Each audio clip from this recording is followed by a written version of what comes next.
So, you've got the UK on one side, the EU on the other. And if you listen to the news, it feels like both are just staggering towards some kind of economic cliff. But all the noise, all the headlines, who's actually doing worse? That's what we're going to figure out today. I mean, just think about that for a second. That's not just a line from a book. It's a real gut punch of a feeling for millions of people. It's that cold dread that has nothing to do with the temperature. It really grounds this whole abstract economic debate in what actually matters. And that's the real question, isn't it? Because that feeling, that fear of the heating bill, it's happening on both sides of the English Channel. The crisis is shared, but the way it feels, the way it hits you, that's very different. And that's our starting point. And right out of the gate, you can see how different the problems are. Look at the UK, a massive 40% jump in electricity prices. Ouch. Then you look at Germany, Europe's supposed engine room, and its growth is zero, completely flatlined. So yeah, they're both in a world of hurt, just in completely different ways. Okay, so for our first round, we're getting right down to it. We're talking about the stuff that hits you right in the wallet every single day. The cost of food, the cost of rent, the cost of just being alive. And here's where it gets really interesting. By late 2025, inflation in the UK was still stubbornly high, sitting at 3.6%. The Eurozone, they were down at 2.3%. The UK's inflation problem is just stickier. It's like that headache that just refuses to go away. So let's put that in real terms. Imagine Sarah in Manchester. She might get a decent 5% pay rise, which sounds great, but inflation eats it all up, and then some. Meanwhile, Hans in Hamburg has lower inflation, but his wages haven't moved an inch because the whole economy is terrified of making things worse. So, who's actually better off? It's not so simple, is it? And what about a place to live? Well, it's pretty grim all around. The UK has this chronic, decades-long problem where they just haven't built enough houses. But then you look at places like Germany, and it's a totally different crisis. A sudden, shocking collapse in construction. Building sites are just empty. So for round one, the verdict has to go against the UK. The pain just feels sharper over there.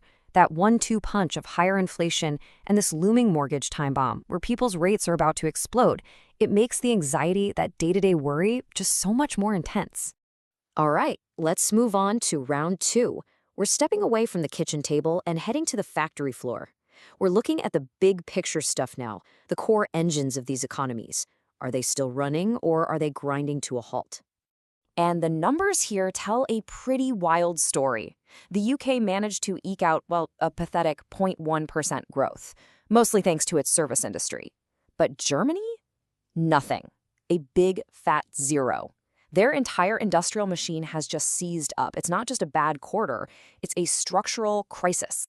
And that quote, it really hits home, doesn't it?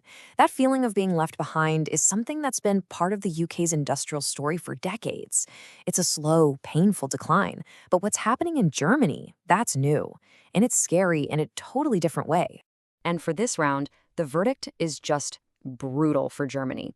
Their entire economic model was built on cheap Russian energy and huge demand from China. Well, both of those bets have gone spectacularly wrong. This isn't a slow decline, it's the sudden collapse of a system. It's a fresh wound, and frankly, nobody's sure how to stop the bleeding. Okay, for our final round, let's pull the camera way back. We're going beyond the economy and doing a health check on the societies themselves. Who's actually set up for a better future in the long run? And wow, when you look at the demographics, some parts of Europe are staring into an abyss. You've got youth unemployment in Spain hitting nearly 25%, a quarter of young people without a job. And in Italy, the birth rate is so low, the country is literally shrinking. This is a 5-alarm fire for their future. So the verdict here is unavoidable. You could say the UK has growing pains, a rising population is putting a strain on everything. But what Southern Europe has, well, those are dying pains. Trying to run a country when your workforce is shrinking and your retirees are growing, that's a much, much bigger problem. But hang on. A healthy society needs healthy people. And in the UK, the state of its healthcare system can basically be summed up by one single horrifying number: 7.5 million. That's how many treatments people in England are waiting for. Just let that sink in. And this isn't even a close call. The UK loses hands down. Sure, healthcare systems across Europe are struggling with costs, but for the most part, they work. In the UK, you have this bizarre paradox. The promise of free healthcare is there, but in practice, you just can't get it when you need it. Okay, so we've been through the daily grind, we've looked under the hood of the economy, and we've checked the long-term health of society. It's time to put it all together. What's the grand verdict? But first, there's a massive curveball we have to talk about. A reality check that kind of changes the whole game. Because for the smartest, most ambitious people, the question isn't, should I work in London or Berlin? The real question is, why am I still in Europe at all? Let's just run the numbers. You're a talented software engineer. In London, you're making about $76,000. It sounds pretty good until you remember you have to pay London rent, which is just insane.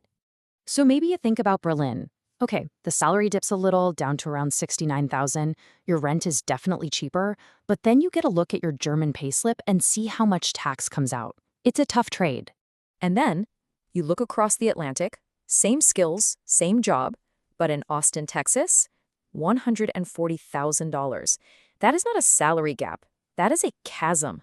Both the UK and the EU are bleeding their best and brightest to the US. So after all that, what is the final diagnosis? I think the best way to describe it is this. The UK right now feels like a panic attack.